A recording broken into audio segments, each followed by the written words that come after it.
Hola a todos, yo soy Ramón Lozano, bienvenidos a un nuevo episodio de este podcast donde vamos a hablar de los eventos más relevantes que movieron a los mercados financieros en Estados Unidos en la semana laboral que terminó el viernes 11 de octubre de 2024.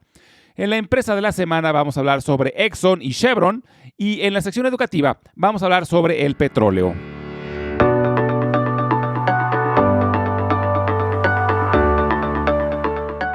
Fue la quinta semana consecutiva con ganancias para la bolsa. Los principales índices tuvieron ganancias moderadas, los tres subieron poco más del 1%. Con esto, el bull market ya cumplió 2 años desde que terminó el bear market de 2022. El Dow Jones y el Standard & Poor's 500 lograron nuevos máximos históricos. Históricamente, los bull markets han tenido una duración promedio de poco más de 5 años. Esta es solo una estadística y no se puede usar para predecir nada, pero le da confianza a los inversionistas de que, si las condiciones siguen favorables, aún hay razones para ser optimistas. Otra estadística es que conforme el bull market madura, las ganancias se vuelven más moderadas. Es decir, el crecimiento más acelerado se da al inicio del bull market. La incertidumbre geopolítica y las elecciones en Estados Unidos pueden ser fuentes de volatilidad a corto plazo, pero a mediano plazo por ahora el panorama es alentador. La información más importante de la semana fue la relacionada a la inflación. Tanto el índice de precios al consumidor como el índice de precios de productores mostraron que siguen poco a poco acercándose al objetivo del 2%. Los precios al consumidor subieron 2.4% año con año, aunque el índice subyacente, el que excluye alimentos y energéticos, subió 3.3%. A nivel mayoreo, tuvimos un efecto similar. El índice de precios de productores tuvo un incremento del 1.8% anualizado, pero de igual forma el índice subyacente estuvo más elevado. En este caso se situó en 2.8%. Entonces, la información relacionada a la inflación en general no tuvo mucha sorpresa. Poco a poco se sigue acercando al objetivo, por lo que será menos relevante en cuanto a las futuras decisiones de la Fed. Los indicadores que ahora se vuelven más relevantes son los relacionados al mercado laboral y esta semana los números no fueron los mejores. Las aplicaciones iniciales para seguro de desempleo subieron de forma inesperada. Parece que esto se debe a los efectos que tuvo el huracán Helene. Es probable que la próxima semana tengamos un efecto similar causado por el huracán Milton. La huelga que estalló en Boeing hace unas semanas también pudo haber contribuido. En temas microeconómicos arrancó la temporada de reportes del tercer trimestre y, como suele ocurrir, fueron algunos de los grandes bancos los que la inauguraron. JP Morgan y Wells Fargo reportaron mejor de lo esperado, pero la estrella de la semana fue BlackRock, que vio sus acciones lograr nuevos máximos históricos. BlackRock es la gestora de activos más grande del mundo. Ya maneja más de 11.5 billones de dólares. En conferencia de prensa, Jamie Dimon, director general de JP Morgan, se mostró preocupado sobre los retos que se ven en el futuro cercano, pero ese ha sido en general su estilo. Le gusta pintar un panorama no muy alentador para que las expectativas no estén demasiado elevadas. Larry Fink, director general de BlackRock, se mostró más optimista. También mencionó los riesgos que ve en la economía, pero en general ve las cosas desde un punto de vista más positivo. Un tema que sí dijo Larry Fink que le preocupa es el déficit y la deuda de los Estados Unidos. Según su punto de vista, la única forma de contrarrestarlo es reducir el déficit, pero crecer la economía a un ritmo sostenido, que haga que la deuda en proporción se reduzca. PepsiCo también reportó y redujo sus pronósticos de crecimiento para el año completo por segundo trimestre consecutivo. El gigante de las bebidas y los snacks logró superar las expectativas en cuanto a utilidades, aunque se quedó corto en cuanto a ventas. Honeywell anunció que su división de materiales avanzados será separada como una compañía independiente que podría valer más de $10,000 millones por sí sola. Es otra de las empresas que ha seguido con la tendencia de separar los grandes conglomerados.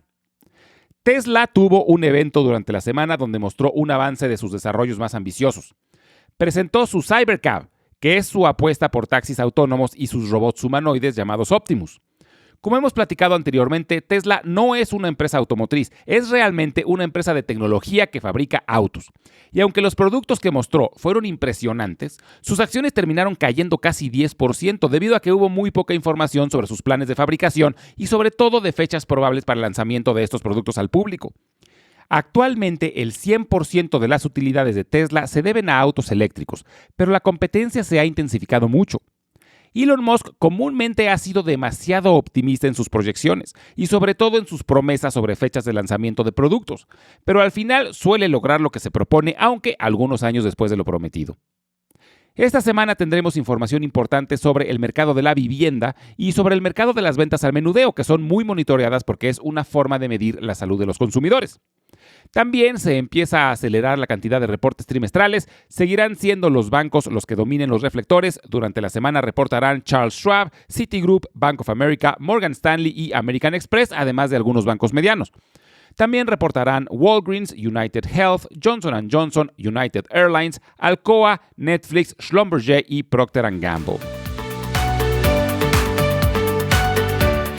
En esta ocasión, voy a hablar de dos empresas muy similares y que comparten mucha de su historia. Son Exxon, con símbolo X o M, y Chevron, con símbolo CVX. A finales del siglo XIX, Standard Oil, del legendario John D. Rockefeller, dominaba el mercado estadounidense del petróleo, hasta que en 1911 el gobierno de Estados Unidos la dividió en varias compañías más pequeñas debido a prácticas monopólicas. Se dividió en 34 empresas diferentes. Una de ellas se llamó Standard Oil of New Jersey, que más tarde se convirtió en Exxon. Otra se llamó Standard Oil of New York, que más tarde se convirtió en Mobil. Ambas empresas se fusionaron en 1999 para crear la actual ExxonMobil. Otra más se llamó Standard Oil of California y fue la que más tarde se convirtió en Chevron, que en 2001 se fusionó con Texaco. Exxon y Chevron han dominado el mercado petrolero estadounidense no solo por su tamaño y capacidad operativa, sino también por su influencia en el precio y suministro de combustible. Tienen control en todas las etapas críticas de la cadena de suministro, desde la explotación hasta la distribución. Esto les ha permitido tener una posición estratégica frente a la competencia. También han sido actores clave en la industria química y en la producción de derivados de petróleo. ExxonMobil llegó a ser la empresa más valiosa del mundo desde 2004, cuando desbancó a General Electric, hasta 2012, cuando fue destronada por Apple. Ambas son empresas enormes, con presencia global, pero Exxon ha sido siempre la más grande. Actualmente, el valor de mercado de Chevron ronda los $280,000 millones, mientras que el de Exxon es de $550,000 millones, casi el doble. Las dos son buenas pagadoras de dividendos. El de Exxon tiene un rendimiento del 3%, mientras que el de Chevron rinde poco más del 4%. No he hablado mucho de empresas petroleras en este podcast por varias razones. Yo creo que al petróleo aún le quedan muchos años de relevancia, pero me parece que poco a poco va a ir perdiendo terreno con otras fuentes de energía. Y además está el tema del medio ambiente. Desgraciadamente, la industria petrolera ha tenido un impacto importante en el deterioro del medio ambiente a nivel global. No solo por las emisiones de carbono, sino también porque han existido fugas y derrames que han contaminado suelos y cuerpos de agua. Esto ha afectado a ecosistemas, a la vida silvestre y hasta a las comunidades locales que dependen de estos recursos. Pero recientemente, los consejos tanto de Exxon como de Chevron han empezado a tomar medidas para adaptarse a un mundo que se mueve hacia formas más limpias de obtener energía. Han anunciado inversiones significativas en tecnologías para reducir sus emisiones y en proyectos relacionados con energías renovables, como la captura de carbono, el desarrollo de biocombustibles y la producción de hidrógeno. Estas iniciativas aún representan una pequeña fracción de sus operaciones totales, y hay quienes argumentan que no son suficientes para contrarrestar el impacto acumulado durante décadas. Pero aún así, estas decisiones muestran que incluso las gigantes del petróleo están reconociendo la necesidad de adaptarse a una transición energética. Abiertamente, sus directores han dicho que están en el camino de dejar de ser empresas petroleras para convertirse en empresas de energía. Esto podría parecer un caso de greenwashing, pero a mí sí me parece que el cambio tiene más fondo, porque los consejos de estas empresas han incluido personas que llevan muchos años luchando por el medio ambiente y ya siendo parte del consejo tienen muchísima influencia en las decisiones futuras de estas empresas. Y entiendo que muchos prefieran no invertir en empresas petroleras, pero creo que juegan un papel importante. Finalmente, el petróleo va a seguir siendo relevante por muchos años, y me parece muy positivo que existan empresas con altos estándares de calidad y seguridad, que hagan un poco de contrapeso a las empresas estatales de países en desarrollo que tienen estándares mucho más relajados. El petróleo es uno de los recursos más importantes del mundo moderno y ha sido durante décadas una de las fuerzas más poderosas e influyentes de la geopolítica. Ha desencadenado guerras, derrocado gobiernos y moldeado el mapa político mundial. No es solo una fuente de energía, es también un símbolo de poder, riqueza y en muchos casos una razón de rivalidad entre países. El petróleo es un líquido y generalmente lo imaginamos como sumamente viscoso y de color negro, pero su color y viscosidad varían muchísimo dependiendo de las condiciones en las cuales se formó y la zona geográfica donde se encuentre. Puede ser desde muy poco viscoso y de color amarillento o verdoso, pasando por tonos cafés con viscosidad media, hasta negro y tan viscoso que apenas fluye.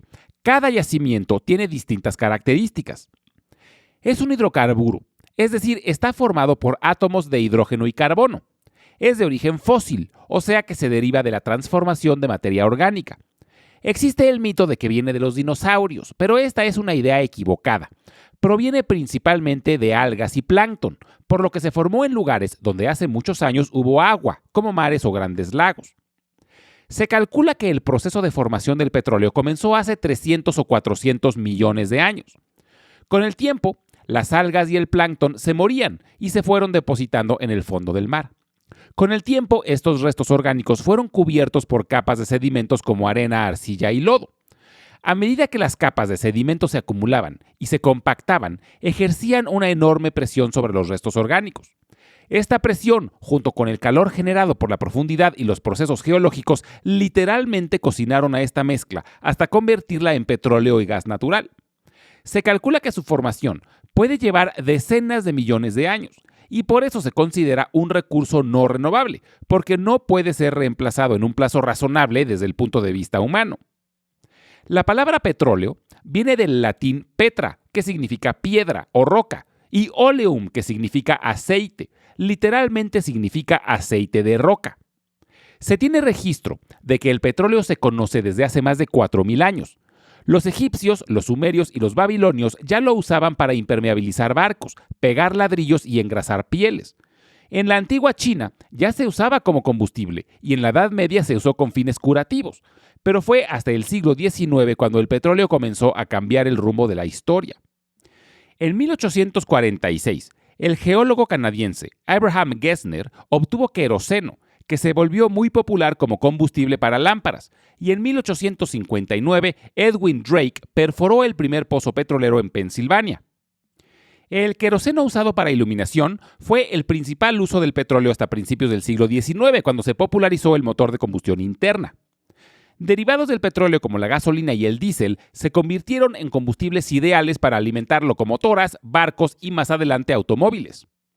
La industria automotriz tuvo un rápido crecimiento a partir de 1913, lo que impulsó aún más la demanda. Fue ahí cuando el petróleo se consolidó como la columna vertebral de la economía global. Las principales potencias mundiales comenzaron a luchar por el control de las reservas de petróleo y empresas como Standard Oil de John D. Rockefeller se convirtieron en gigantes del sector, controlando gran parte de la producción y el suministro. Pero para no alargarme mucho, la próxima semana vamos a hablar de cómo el petróleo ha moldeado las relaciones internacionales y ha dado forma a la política global durante el último siglo. Como siempre, les recuerdo que todas las transcripciones las estaremos subiendo al blog que se encuentra en Substack, al que pueden acceder directamente desde la página www.ramonlog.com.